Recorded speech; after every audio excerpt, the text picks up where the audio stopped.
પોરબંદરના માણેક ચોક વિસ્તારમાં ટ્રાફિકને અડચણરૂપ લારી રાખનારા 6 ધંધાર્થીઓ સામે ગુનો દાખલ કરવામાં આવ્યો છે। ઉપરાંત પોલીસે સમગ્ર વિસ્તારમાં ટ્રાફિકને અડચણરૂપ રેકડી ન રાખવા ધંધાર્થીઓને અનુરોધ કર્યો હતો।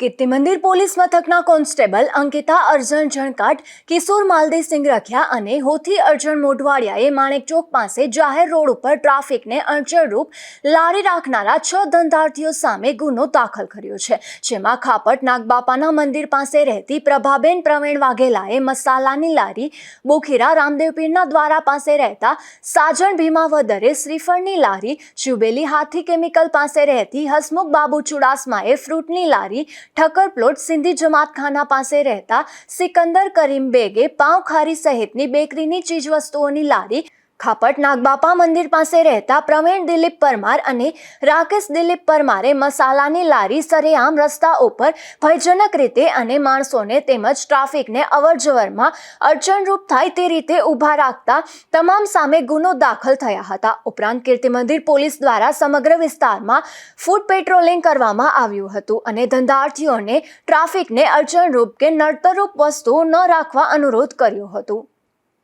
નિપુલ પોપટ સાથે અશોક થાનકી, ગુજરાત ન્યૂઝ, પોરબંદર।